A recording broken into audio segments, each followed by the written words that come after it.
ধর্মপুরে দাখিল পরীক্ষার্থীদের বিদায় ও দোয়া অনুষ্ঠান সম্পন্ন। প্রতিষ্ঠানের সুনাম অক্ষুণ্ণ রাখার আহ্বান। নোয়াখালী সদর উপজেলার ধর্মপুর ইউনিয়নের অন্যতম ঐতিহ্যবাহী ও বৃহৎ বিদ্যাপীঠ ওবায়দিয়া সুলতানিয়া দারুস সুন্নাহ আলিম মাদ্রাসায় 2026 সালের দাখিল পরীক্ষার্থীদের বিদায় সংবর্ধনা ও দোয়া অনুষ্ঠান অনুষ্ঠিত হয়েছে। গতকাল সকাল 10:30টায় মাদ্রাসা মিলনায়তনে অত্যন্ত ভাবগাম্ভীর্য পরিবেশে এই অনুষ্ঠান সম্পন্ন হয়। পবিত্র কোরআন তেলাওয়াতের মধ্য দিয়ে শুরু হয় অনুষ্ঠানে সভাপতিত্ব করেন মাদ্রাসা ম্যানেজিং কমিটির সভাপতি সর ওয়াবদা ইউনিয়ন পরিষদ প্রশাসনিক কর্মকর্তা জনাব নিজামুদ্দিন।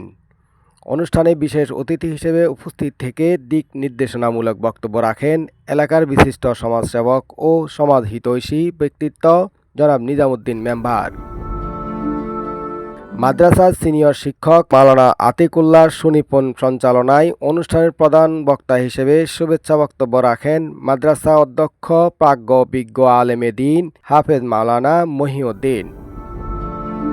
অনুষ্ঠানে বিশিষ্ট সমাজসেবক জনাব নিজামুদ্দিন মেম্বার মাদ্রাসার বিগত দিনের ধারাবাহিক সাফল্যের কথা অত্যন্ত গুরুত্বের সাথে উল্লেখ করেন। প্রতিষ্ঠানের শিক্ষার মান ও পরিবেশ উন্নয়নে অধ্যক্ষ হাফেজ মাওলানা মহিউদ্দিনের কর্মদক্ষতা ও প্রজ্ঞার ভূয়সী প্রশংসা করেন তিনি। পরীক্ষার্থীদের উদ্দেশ্যে তিনি বলেন, ওবায়দিয়া মাদ্রাসা এই অঞ্চলের মানুষের আস্থার প্রতীক। আমি আশা করি তোমরা তোমাদের মেধা ও নৈতিকতা দিয়ে এই প্রতিষ্ঠানের অর্জিত সুনাম অক্ষুণ্ণ রাখবে এবং ভবিষ্যতের বড় বড় সাফল্য অর্জনের মাধ্যমে এই অঞ্চলের মর্যাদা সারা দেশে ছড়িয়ে দেবে। মাদ্রাসা অধ্যক্ষ হাফেজ মাওলানা মহিউদ্দিন শিক্ষার্থীদের পরীক্ষার প্রস্তুতি ও নৈতিক চরিত্র গঠনের উপর জোর দিয়ে মূল্যবান নসিহত প্রদান করেন। এছাড়াও উপস্থিত শিক্ষক মণ্ডলী শিক্ষার্থীদের পরীক্ষার হলের নিয়মাবলী ও শেষ মুহূর্তের প্রস্তুতি নিয়ে কারিগরি পরামর্শ দেন।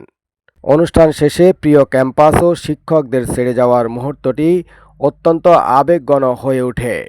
দিনটিকে স্মরণীয় করে রাখতে বিদায়ী শিক্ষার্থীরা আলাদাভাবে তাদের প্রিয় শিক্ষকদের সাথে ফটো সেশনে অংশ নেয়।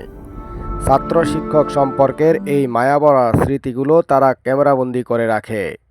এই সময় পরীক্ষার্থীদের পাশাপাশি সাধারণ শিক্ষার্থী, অভিভাবক ও এলাকার গণ্যমান্য ব্যক্তিবর্গ উপস্থিত ছিলেন।